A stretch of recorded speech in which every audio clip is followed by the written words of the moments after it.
en toi que nous avons notre refuge. C'est en toi que nous trouvons notre appui, Seigneur. Nous étions sélectionnés pour venir t'adorer ce matin. Oh, gloire à toi, Jésus. Oh, gloire à toi, Seigneur qui vit à jamais. Nous levons nos mains vers toi pour t'adorer. Nous levons nos voix pour te célébrer. Hosanna.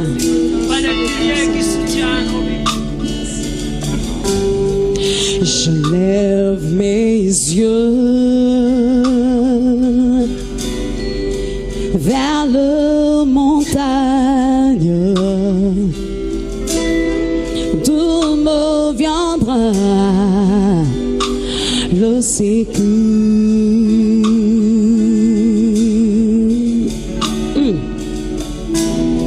Ma forteresse, c'est toi, Jésus, mon bouclier, c'est toi, Seigneur. Que ta puissance descend sur moi, oh, l'onction divine comble mon cœur. Ma forteresse, c'est toi, Jésus, mon bouclier, c'est toi, Seigneur. Seigneur, laisse que ta puissance descend sur moi. L'onction divine comble mon cœur. Est-ce qu'on peut chanter ensemble pour l'adorer? Alléluia. Oh Seigneur, pour t'adorer. C'est la raison pour laquelle nous sommes venus ce matin. C'est pour t'adorer.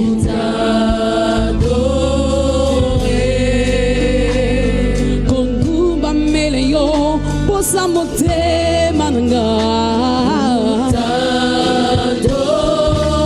Seigneur Jésus.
Nous voulons dire, oh Sanjola, Sanjola.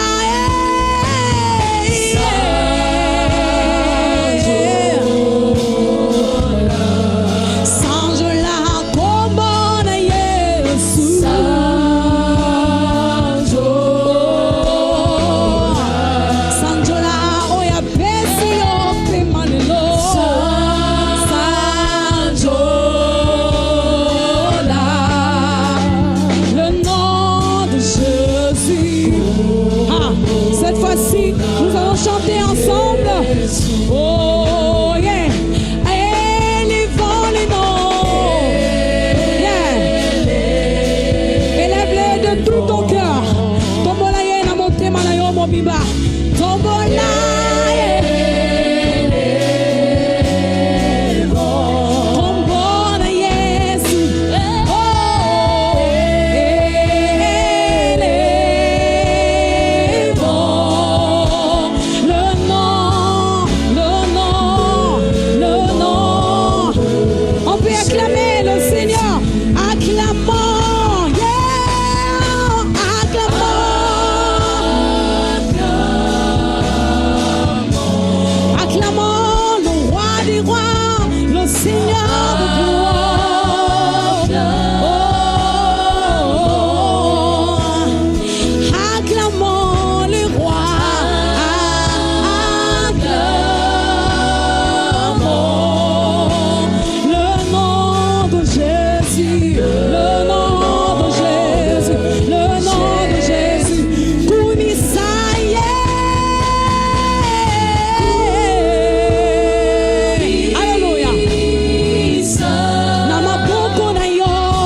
Sous la terre et sous la terre, c'est le nom de Jésus. Alléluia. Como ye piki sava peri de como. Como ye lobi sava baba de. Alléluia. Oh, como ye poti savi komba de como na Yesu.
Alléluia, mokozalinga katoko misaye. Alléluia, yesalinga kabaya. Azatina kozala biso. Yesalinga kabaya. Oh, alléluia, mokozalinga kato yembela ye. Alléluia, mokozalinga katoko misaye. Alléluia, yesalinga kabaya. Azatsambe. Alléluia, yesalinga kabaya. apesi biso souffle depuis poto komisa ye. Alléluia mokonzi alingaka mololo mololo. Yesu alingaka bayembe. Alléluia Yesu alingaka bayembe. Yembela ye. Alléluia. Vraiment komisa ye. Alléluia. Vraiment Saint-Jean la ye. Alléluia. Vraiment Bine la ye. Alléluia. Mwamba ni Yesu we.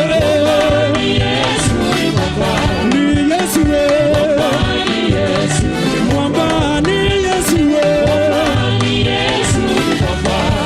Yesu we. Nani munike mbona nzambe. Nani munike mbona nzambe. Atombo la mosabi. Munike mbona yawe.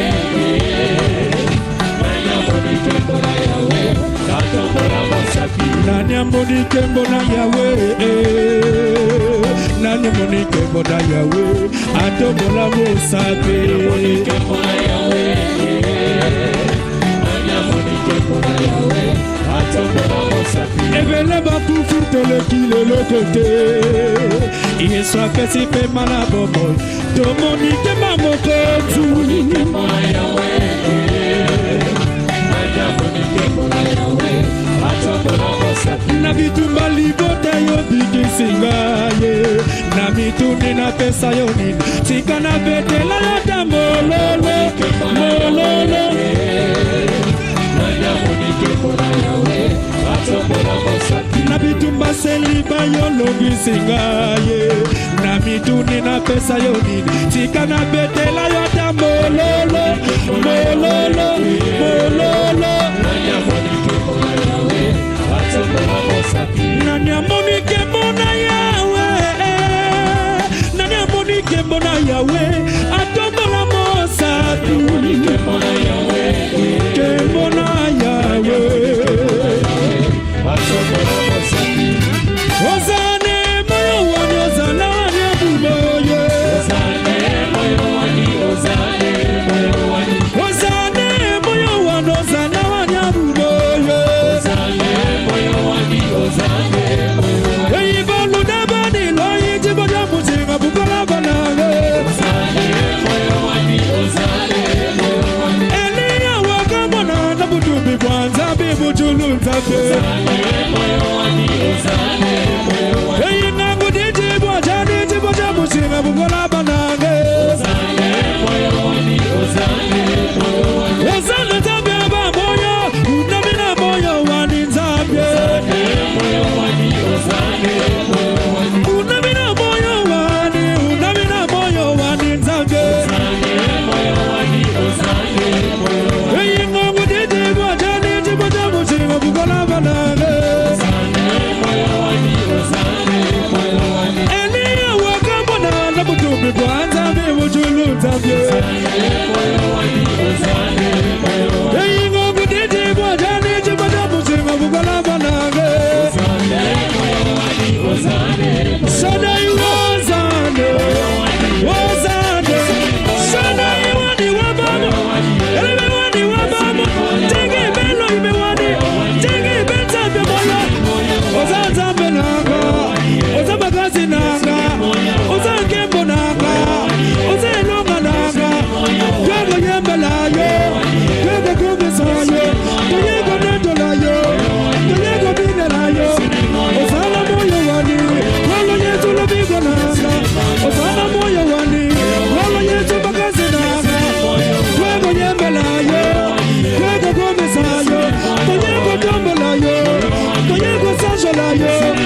Alléluia.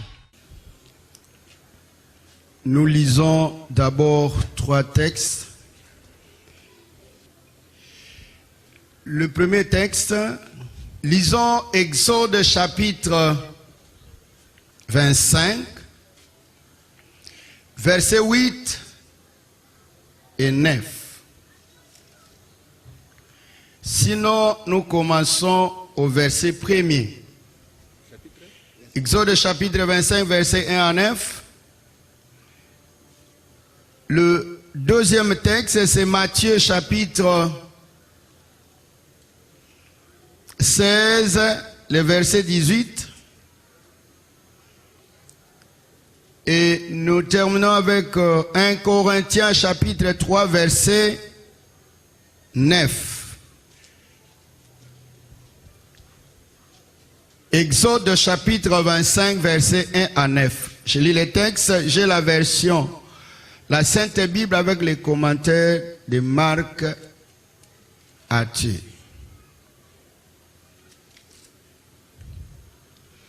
L'Éternel parla à Moïse et dit,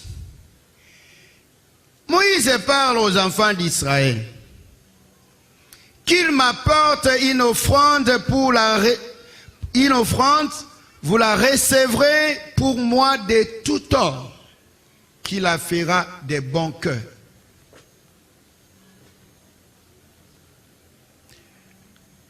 Voici ce que vous recevrez d'eux en offrande: de l'or, de l'argent et de l'airain, des étoffes teintes en bleu, en pourpre, en cramoisi, du fin lin et du poil de chèvre, des peaux de bélier teintes en rouge et des peaux de dauphin, du bois d'acacia, de l'huile pour le chandelier, des aromates pour l'huile d'onction et pour le parfum odorifiant, des pierres d'onyx et d'autres pierres pour la garniture de l'éphod et du pectoral. Ils me feront un sanctuaire et j'habiterai au milieu d'eux.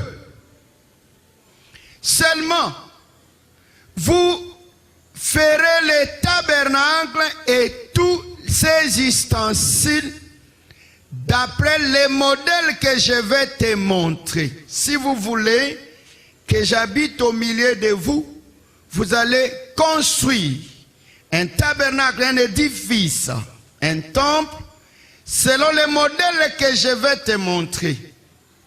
Parole de l'Éternel, Matthieu chapitre 16, verset 18. Matthieu 16, verset 18. Il s'agit de la révélation de notre Seigneur Jésus. Et Jésus prenant la parole et lui dit, tu es heureux Simon, fils de Jonas, car ce ne sont pas la chair et le sang qui t'ont révélé cela, mais c'est mon Père qui est dans les cieux. Ça c'est le verset 17. Et verset 18, et moi, je te dis que tu es Pierre et que sur ces rocs, je bâtirai mon église. Et que les portes du séjour des morts ne prévaudront point contre elle. Parole de l'Éternel. 1 Corinthiens chapitre 3, verset 9. 1 Corinthiens chapitre 3, verset 9. Car nous, tels que nous sommes des ouvriers avec Dieu. Vous êtes le champ de Dieu. l'édifice de Dieu. Selon la grâce de Dieu qui m'a été donnée, j'ai posé les fondements comme un sage architecte et un autre bâti dessus. Mais que chacun prenne garde à la manière dont il bâtit dessus. Parole de l'Éternel. Nous avions choisi en cette semaine de reconnaissance à l'Éternel après ce long moment que nous venons de passer en confinement.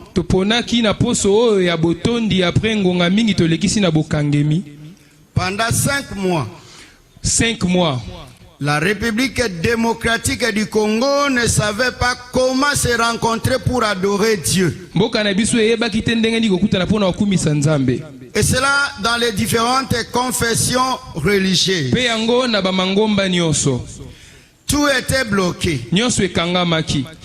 Et après le déconfinement, certaines lois ont continué à poursuivre l'église.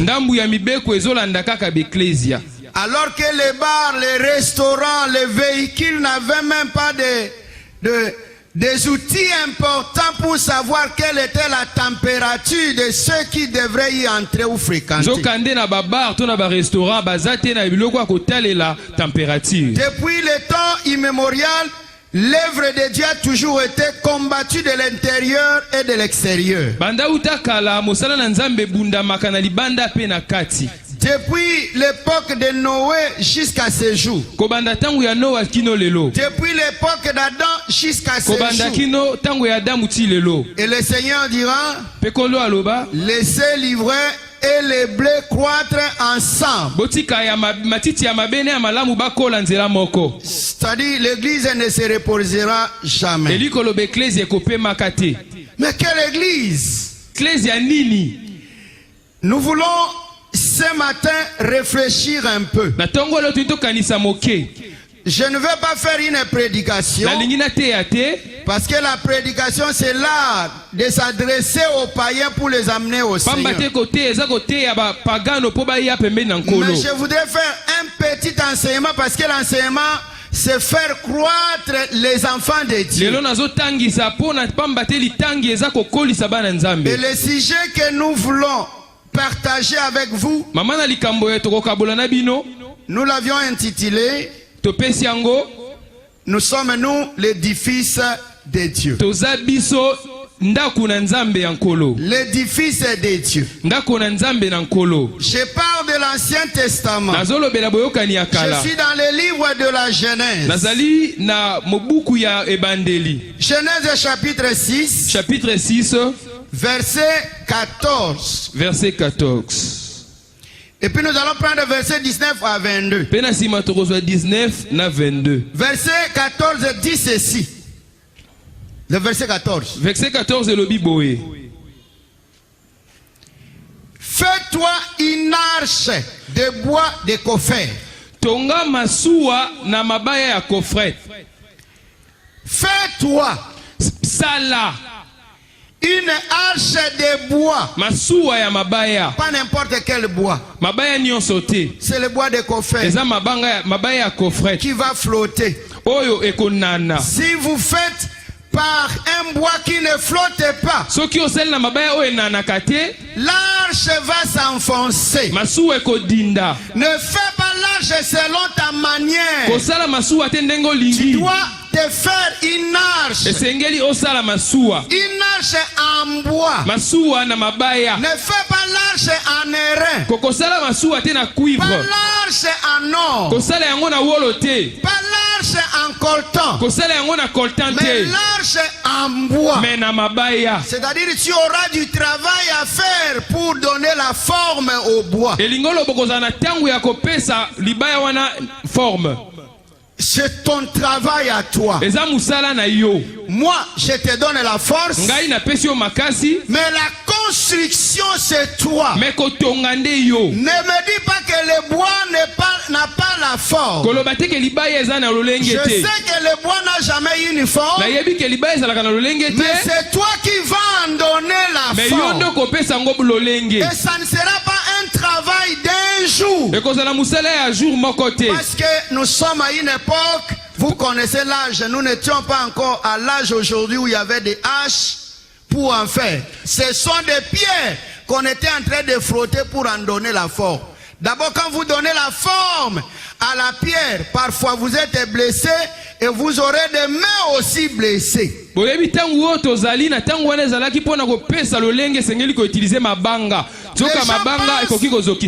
Les gens pensent que l'œuvre de Dieu, c'est la facilité, c'est un cadeau. Même Dieu n'a pas aimé la facilité parce qu'il n'a pas créé le monde en un jour. Lui qui appelle à l'existence les choses et se font, mais pour faire le monde il fallait 6 jours de travail.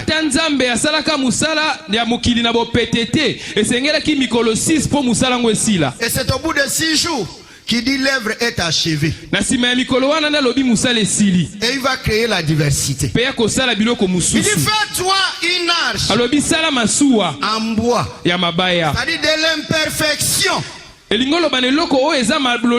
Parce que toute œuvre humaine est imparfaite du début à la fin. Mais regardons seulement la nature, regardons les arbres autour de nous. Quel est l'arbre que vous trouvez avec une forme correcte parmi ces arbres? Mais si on en coupe, ça passe par la scierie. C'est l'homme qui donne la forme. Mais pourtant les arbres ont été créés par Dieu. Je veux qu'après cette prédication, après cet enseignement aussi, celui qui ne trouve pas qu'il peut rester à Zasep Kanjili 3, je lui donne le transfert. Je vous donne le transfert pour aller dans l'église où vous pensez que vous allez bien évoluer. Parce que Dieu ne donne pas aux arbres. Si c'était Bafouakoko qui a planté, qui a fait ces arbres, qui les a fait croître, vous direz mais il a échoué. Mais ces arbres ont été créés par Dieu. C'est Dieu qui les fait croître. Mais il les donne des formes où une branche à gauche et une autre à droite. Mais pourtant, ils ont tous une seule tige. Si vous êtes aveugle, du moins comprenez, vous qui ne voyez pas, mais nous qui voyons, c'est ça. Et aucune branche n'a accepté de prendre cette forme et n'a fait que subir la loi de la nature.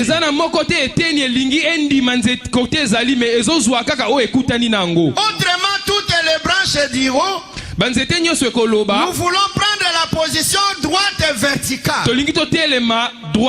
Moi je ne vais pas aller à gauche et l'autre à droite. Ça voudrait dire que même au niveau de nos familles, nous pouvons être des mêmes pères et des mêmes mères, mais chacun de nous a une identité particulière.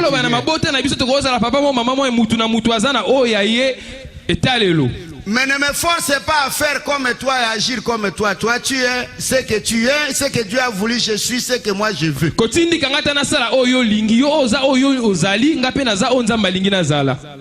Et c'est quelqu'un dit Amen. Et c'est quelqu'un dit Amen. Amen. Fais-toi une arche en bois. Mais je fais une arche en bois. Je vais le faire comment? Ne me pose pas la question, c'est ton travail. Si tu échoues, ne dis pas que Dieu est injuste. Dieu dit fais-toi avec le bois de gopher. Pas n'importe quel bois. C'est le bois flottant.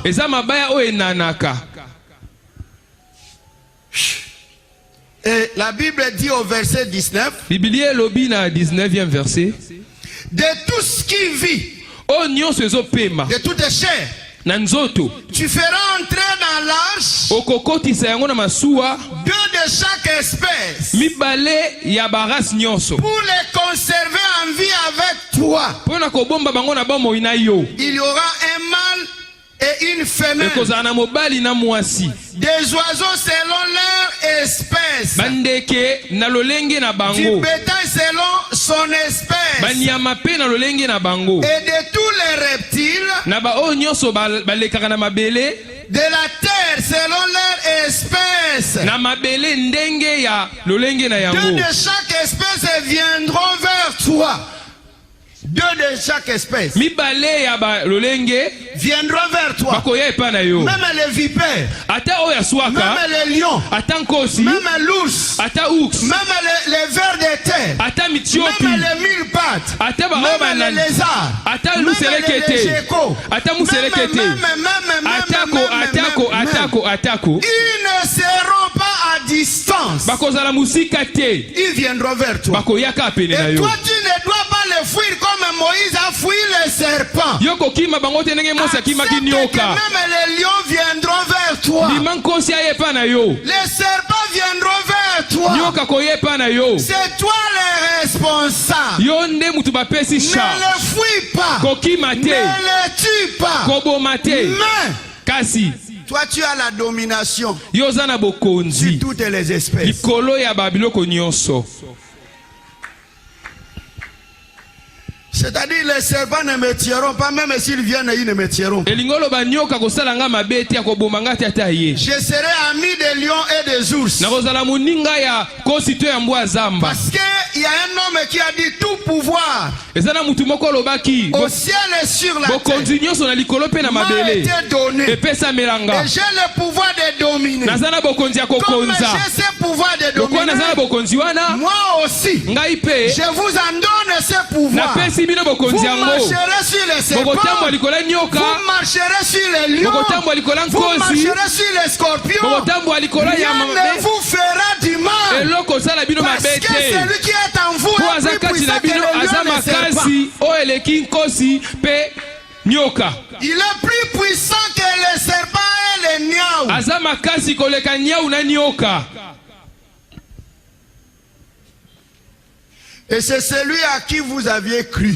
eza nde oyo ndimela C'est-à-dire même les sorciers peuvent habiter avec vous, ils ne vous feront elingi rien. oloba tovaya na bandoki bakosala eloko Mon te mari peut être sorcier, ce n'est pas mon problème. mobali noko kozala Ma ndoki femme etali peut ngai être te sorcier, ce mwasi n'est na pas nga mon aza ndoki etali problème. ngai te Mes enfants sont sorciers, Bana ce na n'est pas bandoki mon etali ngai te problème. Parce que je sais que j'ai Jésus-Christ de mpo nayebi Nazareth naza na yesu wa qui a tout nazaret pouvoir au ciel et sur la terre oyo et aza na sous la bokonzi terre. likolo na likolo mpe na se ya mabele mpe na Praise the mabele Lord. alleluya Ils viendront vers toi. bakoya pene na yo Ils ne te verront pas à distance. bakozala na musika na yo te L'ivraie mbuma matiti ya mabe et les bleus na matiti ya malamu vont croître ensemble. bakokola elongo Mais sauf qu'au jour du dernier, kasi mokolo ya suka on va brûler ton ennemi. bakotumba monguna na yo C'est pourquoi Jérémie dit on te fera la guerre, mais on te vaincra yango jamais. jerema loyi bakobundisa me bakolongo te Ils vont te faire la guerre chaque jour, mais toi tu restes victorieux. bakobundisa mikolo nyonso me ozalaka molongi J'annonce à une femme, à un homme ce nazoyebisa mwana matin, mwasi mobali na ntongo ya lelo que tu seras dans un groupe de ceux qui ne veulent pas de ta vie, okozala na esika bato oyo balingi yo tokende liboso de ceux qui en veulent à ta mort. balingi okufa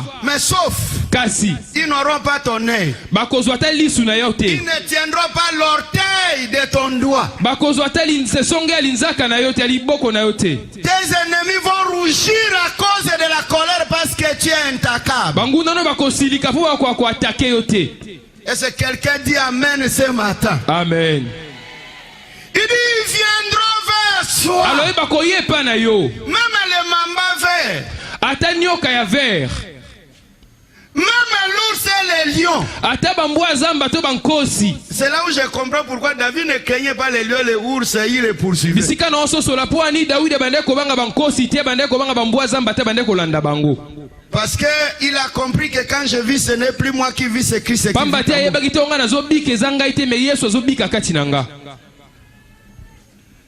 Christ Yes. habite en moi. kristu azovanda kati na Et nga puis il dit ceci: mpe alobi lisusu fais-toi large. sala masuwa Fais-toi large. sala masuwa Et au chapitre 7, dit ceci: L'Éternel dit à Noé, kolo alobi na noa entre dans l'arche, kota na masuwa toi yo et toute ta maison. na libota mobimba Car pamba te je t'ai vu juste devant moi parmi génération. namoni osembo liboso na nga na ekeke oyo. Toi, Yo de ta génération, na eleko na yo je n'ai trouvé que toi. namoni kaka yo. Toi, tu n'es pas l'égal de ton frère, de ta soeur. Amen. Même si nous sommes dans le cœur d'adoration, mais chacun de nous a une personnalité devant le Seigneur. Ata toza na cœur d'adoration mutu na mutazana lolenge ne Par panzambe. conséquent, si je vais agir, je n'agis pas comme les presbytériens, mais j'agis parce que je suis enfant de Soki Dieu. na lina sala na kosala makambo te pona za presbytérien pona za mwana nzambe. Vous direz qu'à l'époque de Noé, il y avait 3 personnes, Okoloba na tanga no ezela batu misatu. mais c'était un monde. Amen. Un monde. Ezalaki mokili mobimba. Mais il dit, Mais alobi de ta génération, na eleko oyo je n'ai vu que toi. namoni kaka yo. Sois non égal à ton voisin, à ta voisine. Kesena na moto aza pembeni na yo ya mwasi to ya mobali. Qui êtes-vous, mon frère, ma soeur? Par rapport à ces Brésiliens, ces Américains, ces Espagnols qui sont en train de périr, le pays du peuple qui subit des histoires, et toi, un pays qui n'est même pas organisé médicalement, Dieu te prête vie. Vous voulez que je rende compte à Dieu par rapport à qui? Mais selon la grâce et de l'amour que Dieu a témoigné à ma vie. Yoza nani tala mindele bazo kufa tongo midi pokwa kasi yo nzambe azo batela yo. Oza nani nini na kopesa nzambe par rapport ya azo sala pona ngai. L'orgueilleux a déclaré. L'orgueilleux. Mutona lolendo. Il s'appelle l'OMS. Kombone OMS. Qui a échoué parce que quand Dieu créait le monde, il n'y avait pas l'Organisation mondiale de la santé. Akakema kitangu nzambe bane kosala mukili bango bazala kite. Si vous voulez, lisez bien la Bible. Dieu dit, de toutes les espèces que tu fais entrer, il y a un régime particulier, une alimentation particulière pour chaque espèce de bête que l'OMS ne sait pas comprendre. Soko lingi tanga Bible malamu komona na banyama nyoso bende ko utana masuwa mutu na mutu azalaki na eleli na ye OMS ako comprendre te. Je pose la question comme le professeur Rauzen posait la question à mes chers médecins que j'aime beaucoup. Avec votre prétention, je vous pose la question. Si vous faites la vaccination, les vaccins, mais tous nous n'avons pas le même groupe sanguin, ce qui peut tenir chez toi ne tiendra pas forcément chez moi.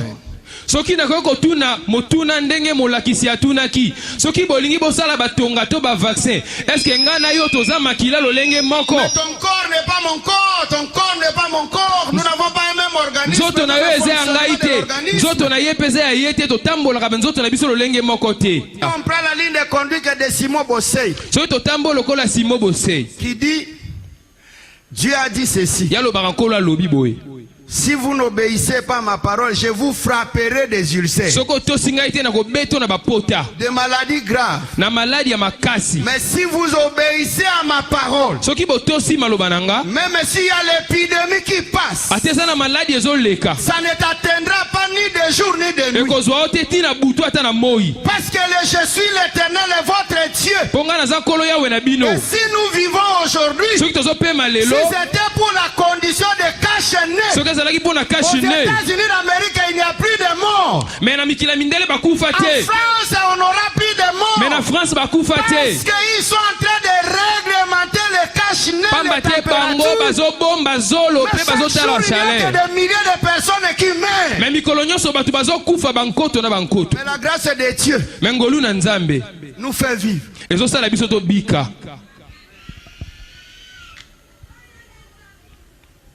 Et c'est quelqu'un qui dit Amen. Amen. Si les sorciers ne savent pas t'atteindre, c'est parce que Dieu a ordonné que tu vives ensemble avec eux, mais que tu domines sur les sorciers. soki bandoki bazokoka kosala o mabe te mpo nzambe apesi nzela ovanda na bango me omata likolo na bango. Si ce n'était que la volonté des sorciers, soki ebande kotala nde na nzela ya bandoki wana la plupart d'entre nous mingi kati na biso serions déjà morts. tokufa deja. Mais si nous existons, Mais soki toza si nous continuons à piétiner la terre, soki tozoniata mabele oyo parce que kino lelo Jésus-Christ a dit, mpo yesu masi aloba toi, yo tu ne resteras pas dehors. okotikala te libanda Entre dans l'arche, kota na masuwa toi yo et ta famille. na libota na yo Entre dans l'arche. kota na Parce masuwa que j'ai trouvé que le monde est méchant. pamba te namoni ke mokili eza Si mabe tu restes avec avec ces gens du monde, c'est ta mort. Prends. Zwa. L'arche. Masua. Toi. Yo. Pas seul.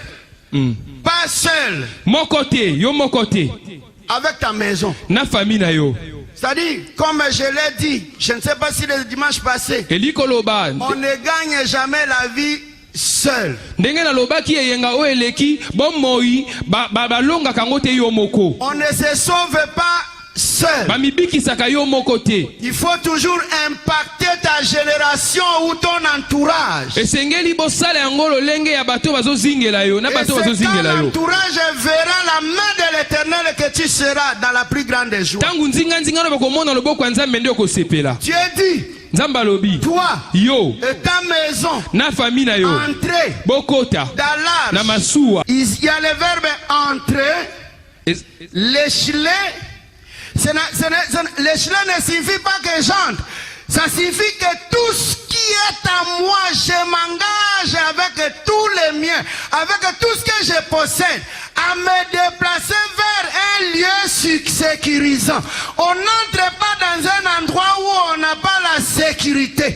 Quand nous avions choisi le Seigneur, c'est parce que nous avions su que être en Jésus-Christ, ça couvre ma vie et la vie de tous ceux qui sont avec moi. Et aussi tous les intérêts qui sont avec moi sont en sécurité. Amen. C'est-à-dire que le diable ne pourra plus rien. Parce que je suis enfermé sous le contrôle de celui à qui j'appartiens. Est-ce que quelqu'un dit Amen? Amen. Est-ce que quelqu'un dit Amen? Amen. N'a aucun moi. Là, je suppose pas possible. Je ne comprends pas. Au travail de combat et de combat. Qui vous connaissez qui n'a pas de combat dans sa vie? Qui on laisse librement progresser dans sa vie? Même Isaac, pour prospérer, il a commencé d'abord par être dépouillé. Et pendant qu'il prend sa propre initiative pour relever, il n'y a que des combats qui les poursuivent. Et il a creusé depuis au milieu des combats. Vous pensez qu'on va vous applaudir?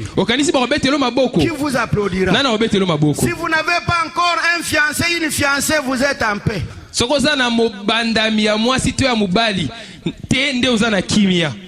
Mais le jour où le fiançailles commence, c'est le jour où on vient te présenter tout un tableau. Tu connais le mari que tu veux prendre, mais sa famille. Est-ce que quelqu'un dit Amen? Amen. Avec la famille, vous entrez. Toute la maison. C'est-à-dire nous devons influencer ceux qui sont avec nous. Et nous devons partager la parole de l'Éternel. Parce que si vous n'entrez pas dans l'arche selon les mesures de l'Éternel, quand viendra le déluge, soyez en sûr, ça va vous emporter. Mais si vous êtes dans l'arche, au degré de l'élévation des eaux, c'est la mesure aussi de votre élévation. C'est-à-dire votre élévation, ce n'est pas aller à Metanga ou chez les Kassaïens ni au L'élévation, c'est le niveau que l'Éternel vous amène selon la dimension de l'arche. Quand vous construisez l'arche selon les modèles de l'Éternel, mon frère, peu importe les ennemis qui se trouvent dedans, personne ne saura. Parce que tu as le pouvoir de dominer. Est-ce que quelqu'un dit Amen? Amen.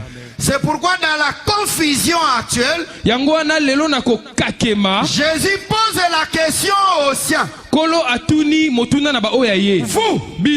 Vous étiez du monde. C'est moi qui vous ai choisi. Mais à attention. Keba. Tel que vous êtes. Ndenge boza. L'un d'entre vous est un sorcier. Azandoki. Seigneur, vous voulez qu'on l'écarte? Oligito longola ye. Il dit non. Alobite.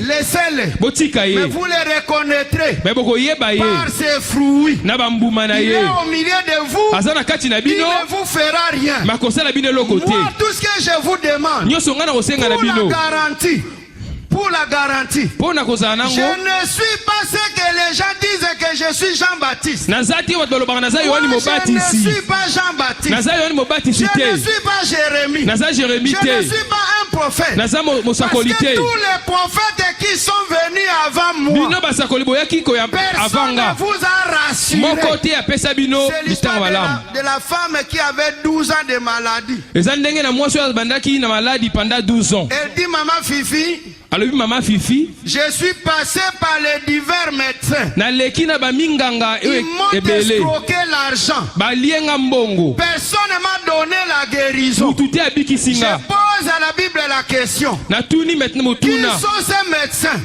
Banganga ngo banani? Il dit ce n'est pas docteur Omadjé. Minganga ngo za Ce n'est docteur pas Omodjela Eric. te. Eza Ce Eric n'est te. pas Freddy. Eza Freddy Ce n'est te. pas Matouva. Eza Ce n'est Matouva pas te. Matoussi. Eza Matoussi Mais te. les différents médecins, Kasi minganga ce ngo sont ceux qui sont venus vous proclamer la bonne eza nouvelle. ba oyo bayaki koteya sango Depuis malamu. le temps de la loi, Banda ngonga ya par les mibeko. prophètes, Na nzela il n'y a basakoli. aucune assurance. Eza na assurance C'est te. l'histoire de cette femme qui avait connu 6 ans. Lisolo ya mwasi wana eleka Ce ne 6 sont ans. pas le ministère pastoral. Eza te Ce n'est pas les boteyi nde prophètes. Ce n'est bato pas les basakoli. prophètes. Ce n'est pas le docteur. Eza te Ce n'est pas badocteur. l'évangéliste. Eza Ce bapandisa ngo n'est pas te. qui que ce soit. Elingi oloba te Même kezango. pas le 6e qui vient s'ajouter. Ata ya 6e te oyo ekomibakisa. Mais la vérité, Mais kasi c'est quand moi je viens. ntango nga na ye. Je suis le mari qui ne te critique jamais. Naza mobali oyo alobaka mabe na yo te.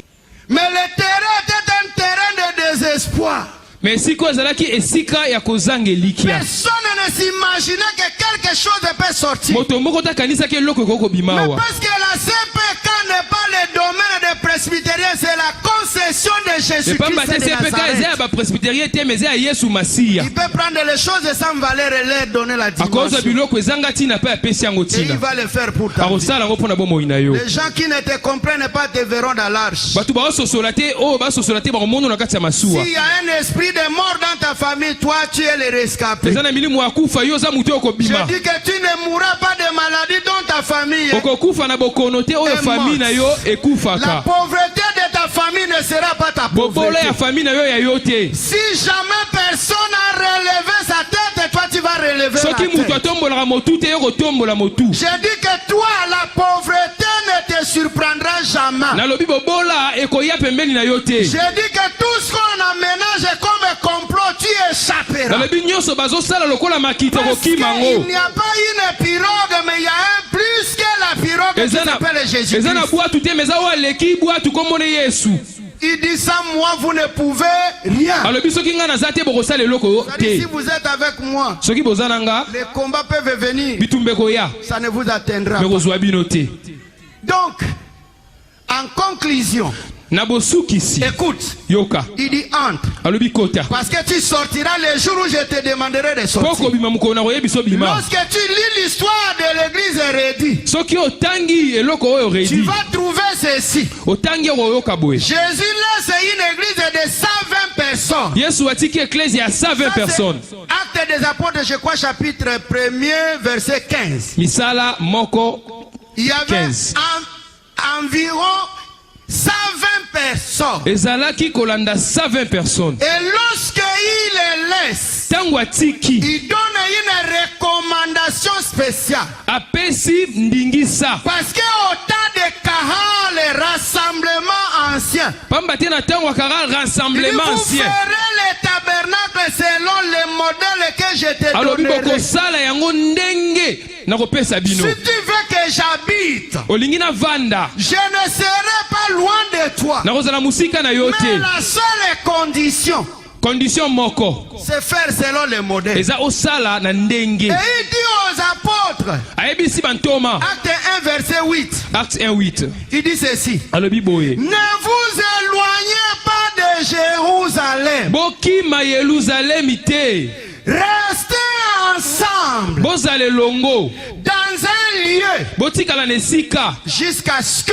kino le Saint-Esprit vienne. molimo santo akoya Et que je vous dise pona le belabino que vous pouvez partir maintenant. nde bokoyeko kende sikoyo 120 personnes 120 personnes ensemble. Ensemble. esika moko Dans les actes des apôtres 2:1. na Actes des apôtres 2:1 La Bible dit Biblia elobi tous étaient unis bango nyonso basanganaki dans un même lieu. na esika moko. L'église c'est quoi? Ecclesia nde nini? C'était un assemblage Eza bosangani des personnes qui viennent de partout, ya bato oyo bauti bisika mais qui ebele ont accepté de sortir kasi oyo bandimi kobima de la mauvaise manière de vivre na de ce esalelo monde. ya mabe ya kovanda ya mokili oyo Selon 2 Corinthiens 6 verset 17, selon 2 Corinthiens 6:17 qui dit sortez du milieu d'eux. bobima na kati na bango. Ce sont les gens pourris de pensée. Eza bato oyo bapola na makanisi. Formez maintenant une nouvelle famille. Bosala libota ya Des sika familles de personnes intègres libota ya bato oyo qui sembo ne sont pas là pour détruire. oyo baza wana mpona kopanza Et si te. vous le faites, So bosali yango moi je serai avec vous. ngai nakozala na bino Je vous sauverai. nakobikisa bino Je vous protégerai. nakobatela bino Je ne vous laisserai pas. nakotika bino te Parce que je sais que l'ivrette à côté de pamba te toi, nayebi ke matiti ya mabe eza pene na yo. l'ivrette à côté de toi, matiti ya mabe pene na c'est yo chercher à te créer du tort. eza koluka kopesa yo makambu ya mabe. Cherchez à détruire votre famille. ezoluka kobebisa libota na yo. Il dit, moi je serai avec toi. abi na ozala na yo Je vais te conserver. nakobatela Je ne yo t'abandonnerai pas. nakotika yo te. Mais la question, me motuna c'est sortir. kobima Vous associer bosangani avec des gens qui sont comme vous. na bato baza lokola yo. C'est ça l'église. yango nde eklesia. Ek Kaleo. ek kaleo. Ce n'est pas seulement comme les Jonathan, les Hendrix, c'est un interprète. Les gens qui sont sortis. Ils sont sortis de quoi? Motazoye bizao ke biso tokuzana kati l'église. Musala na ye kotonga baninga mikolo nyos. Azana kati l'église musala ye ko monter ba coup contre baninga. Ndeba ye wana nga inazali mundimi. Mundimi Yesu na sabela da kwa nzambe. Lero ba ko ya pena na mabonza. Mabonza na yo balobi ke ti dois en donner na bato bazako ya nango na motema ya sol.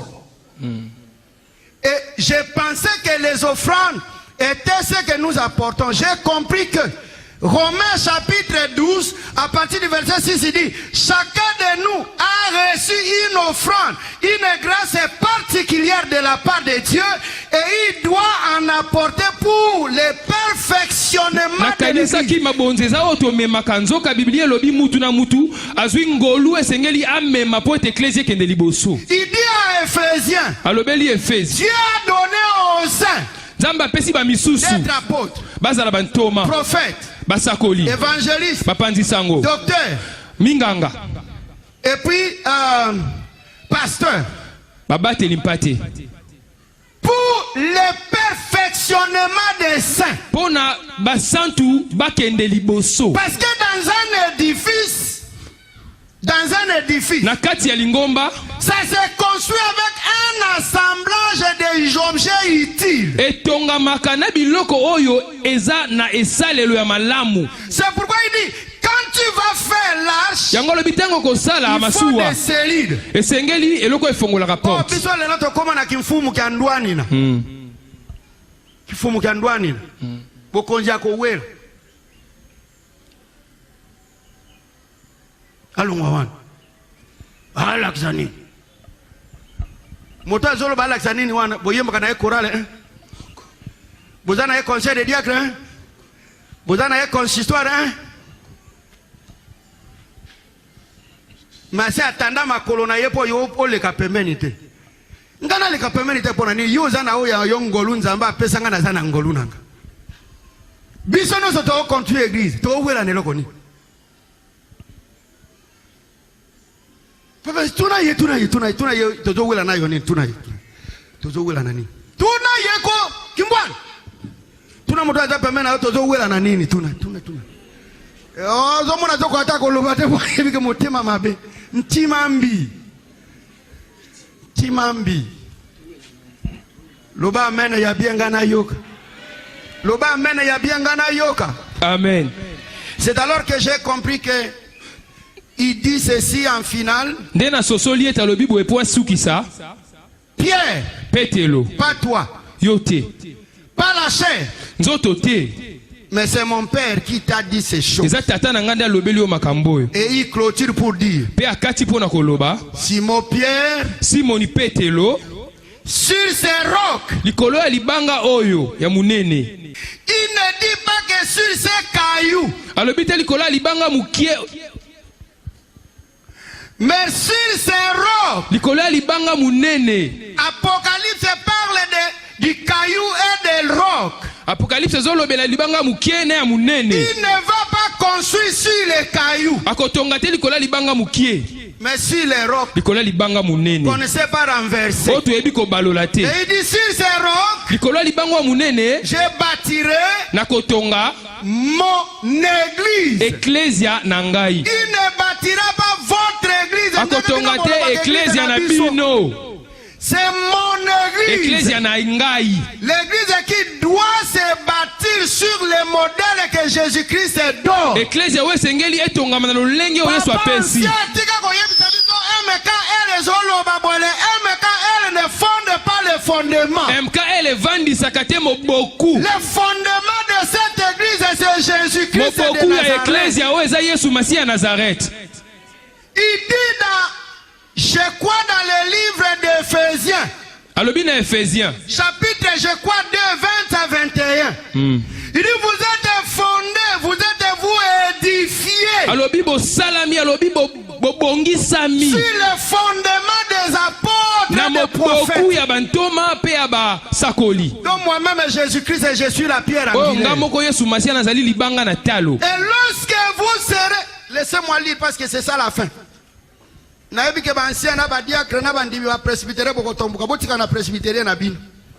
je suis dans le Seigneur Jésus-Christ de Nazareth. Amen. Je n'ai pas besoin d'influencer comme vous que pengaïté.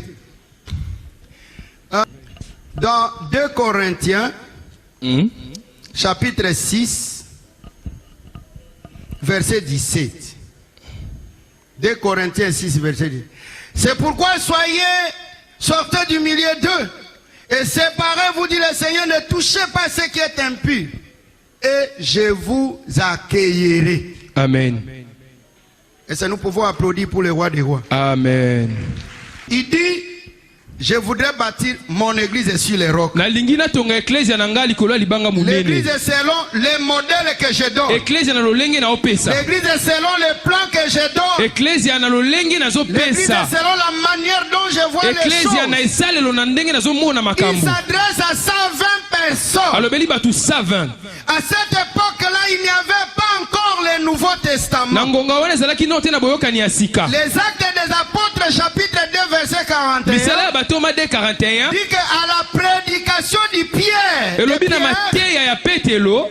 personnes se sont converties. 3000 personnes. Écoute. Yoka. Les 3000 personnes persévéraient dans l'enseignement des apôtres. Ils persévéraient dans la communion fraternelle. Ils persévéraient dans la fraction du pain. Et ils persévéraient dans des prières. Et c'est quelqu'un dit Amen. Amen. 4 piliers. Si on a l'invité à l'église, on a besoin de fandi. Persévérance. Ceux qui m'ont sali à 2 ans, 3 ans, à Libala, fiançailles, et Zoko qui s'est maté. Ceux qui n'ont pas passé à l'émission, pas passé à faire déjà 3 ans. Il y a un problème. Lucas Molimo, il y a prophétie. Mais aujourd'hui, ce qui tue l'église, c'est quoi? La prophétie. Même si c'est le mensonge. On fait des imaginations. Jésus dit aux apôtres, ne vous éloignez pas. Attendez jusqu'à ce que je vous parle. Quand viendra le Saint-Esprit, vous irez comme mes témoins. Mais si vous n'écoutez pas encore l'ainsi dit l'Éternel, ne faites rien. Mais regarde aujourd'hui, il dit, j'habiterai au milieu de vous. Et Elodie, nous avons une promesse ferme. Les portes du séjour des morts ne prévaudront point. Les portes du séjour des morts, ça signifie quoi? C'est le désordre que le diable vient causer dans nos vies, dans nos familles, dans nos églises. Ce sont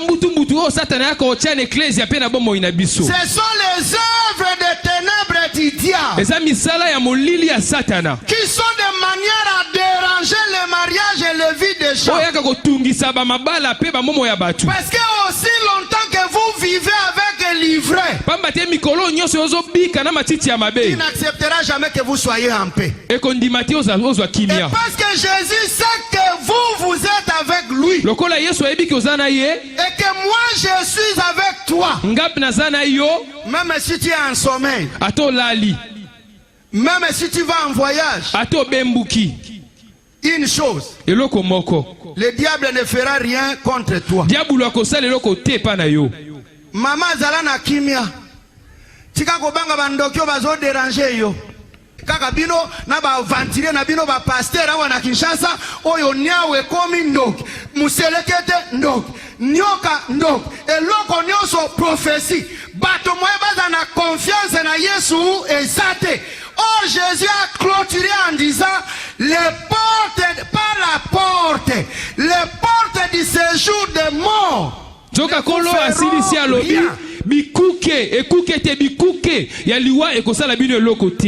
le diable peut prendre n'importe quel effort, mais il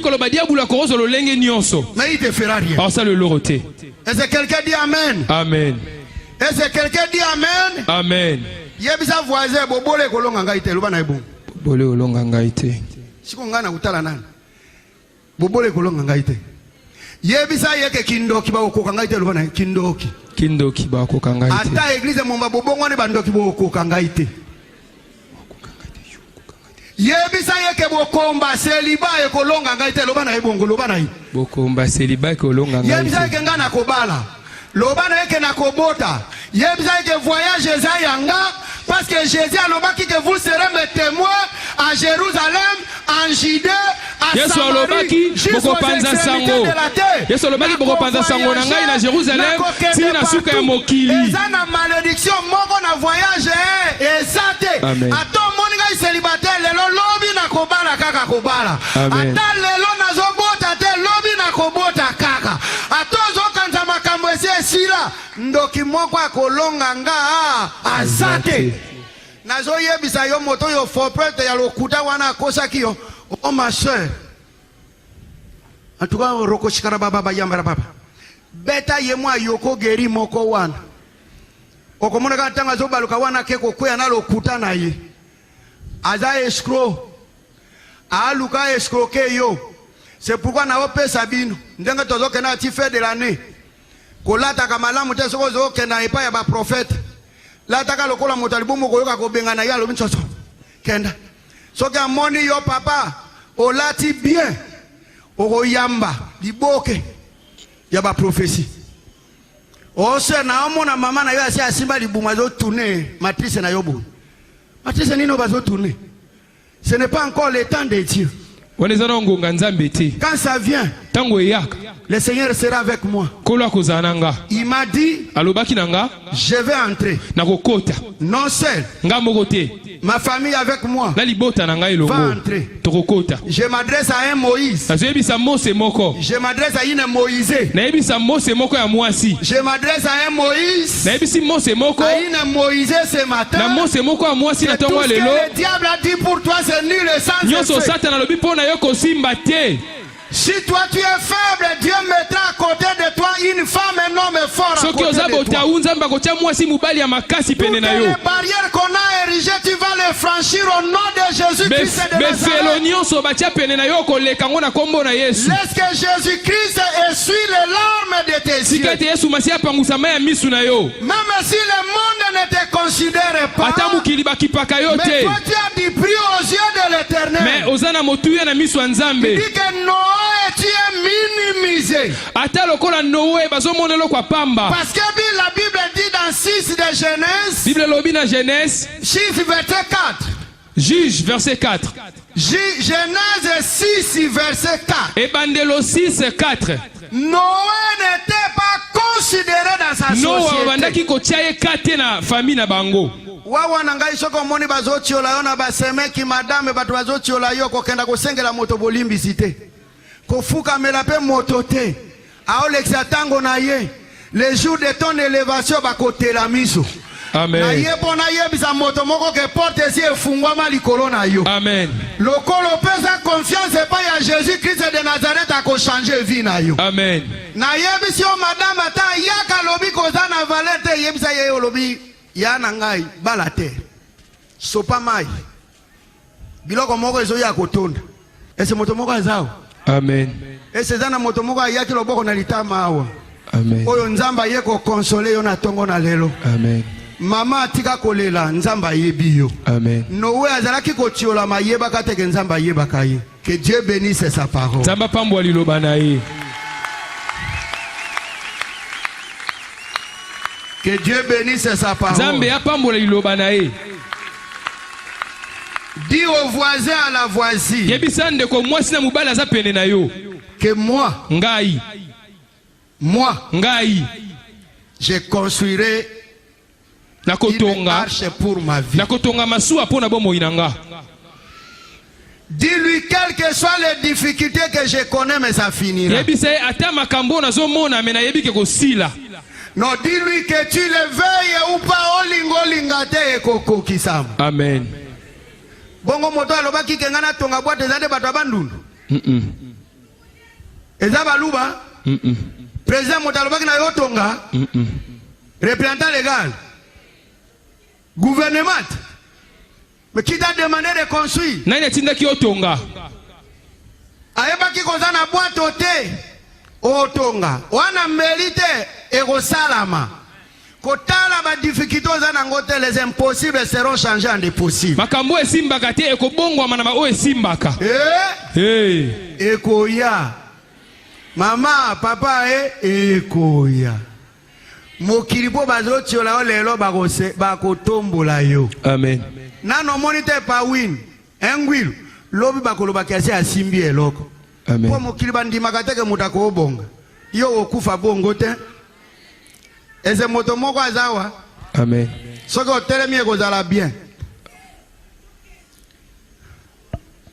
Mon frère oza maman na yo te, wa papa na yo te. Bitumbo bango balonga te yo kolonga yango. Amen. La performance qu'ils n'ont pas eu, toi tu peux l'amener dans ta famille. Et si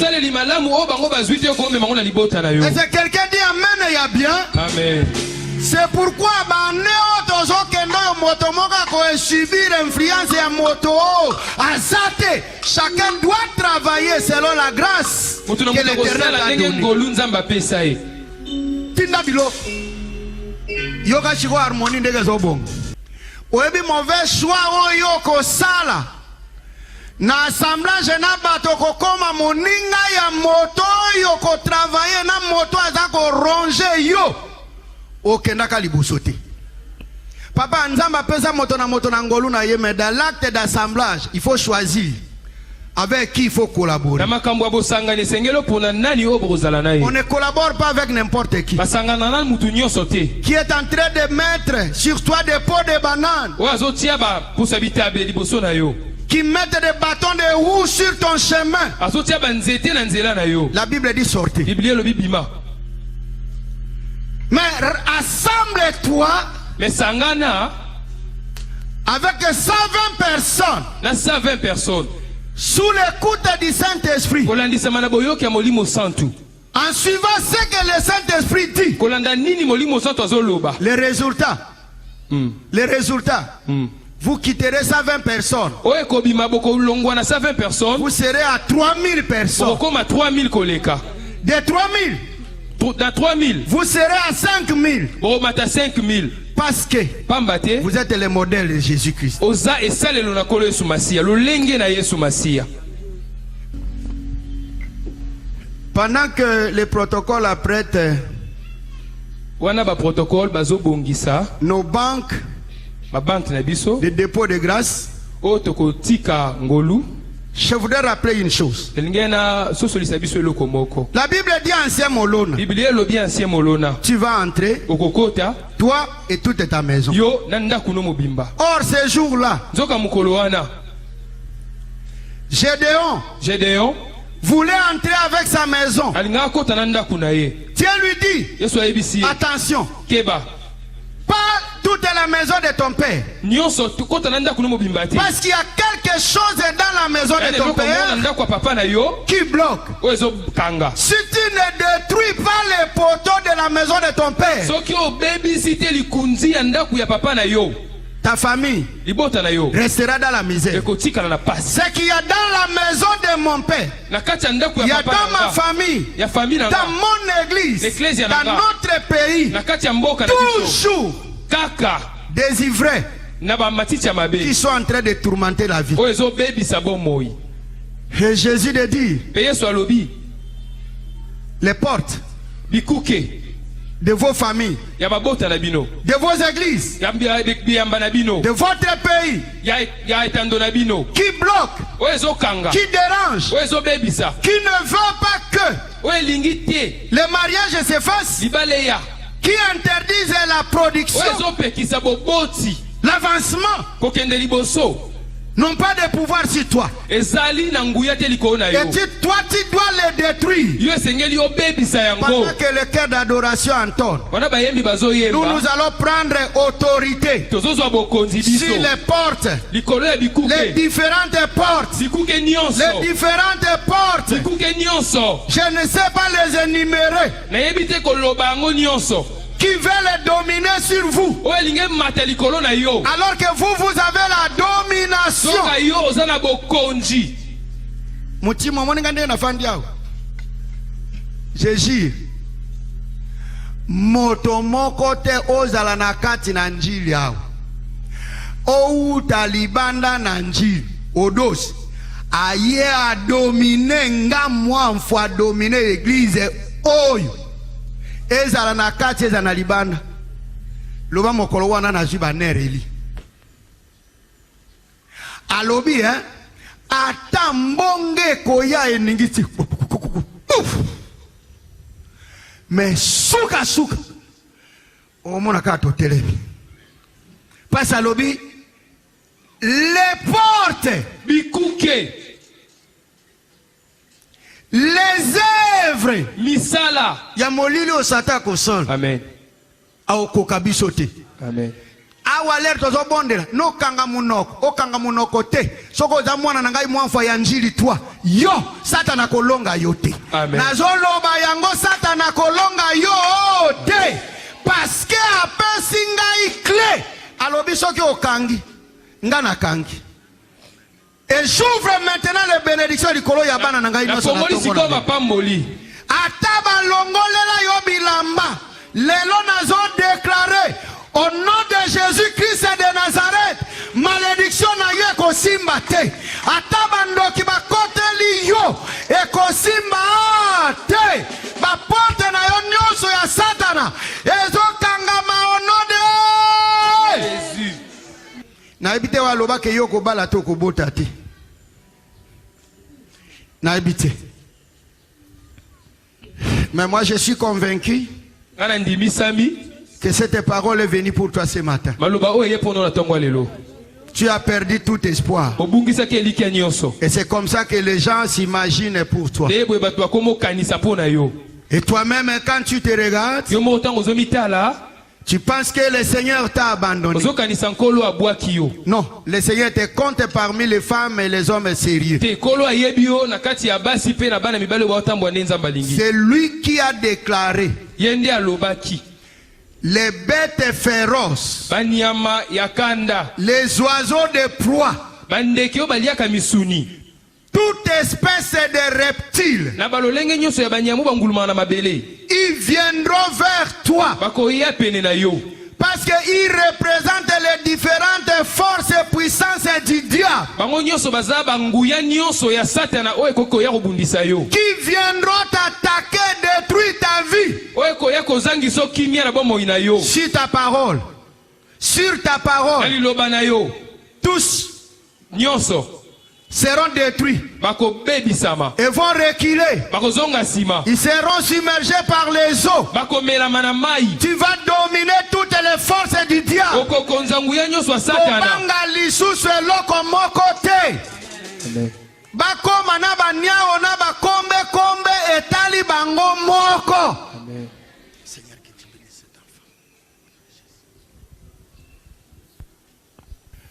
Lève ta main. Je vois le Saint-Esprit de Dieu qui te dit quelque chose. Le Saint-Esprit de Dieu est sur nous tous. L'Esprit qui a conduit 3000, 5000 personnes. Dans la grâce de l'Éternel. Ce que tu manques maintenant. Dans le temps qui vient. Le Seigneur va t'accorder beaucoup de choses. Toi, tu ne connaîtras pas la loi de la multiplication. Mais tu connaîtras la loi de la croissance. Tu partiras de 120 à 3000. Que Dieu te fasse sauter les étapes maintenant dans ta vie. Tu vas sauter les étapes. De 120 000.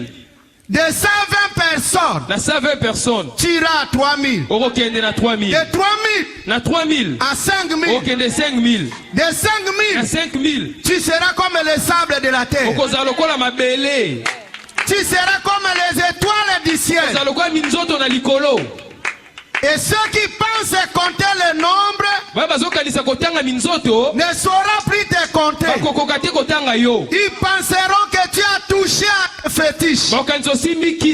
Accepte-le. Accepte cela. Parce que le Seigneur est avec toi. Parce que l'onction de Dieu va briser les états. Qui a le dernier mot?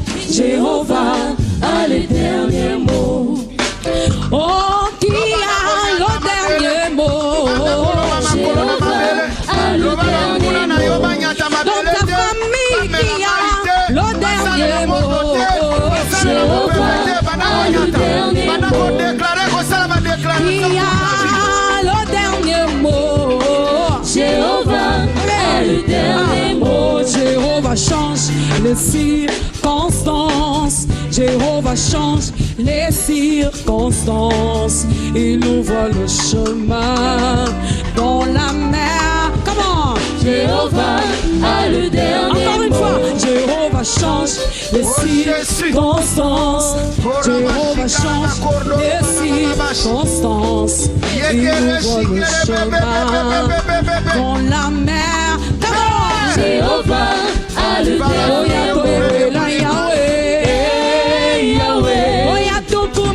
Jésus, Yahweh, Yesu asisi nyongo. Oh, Yesu abibi nankunda. Oh, abibi. Alléluia. Oh, Yesu abibi nankunda.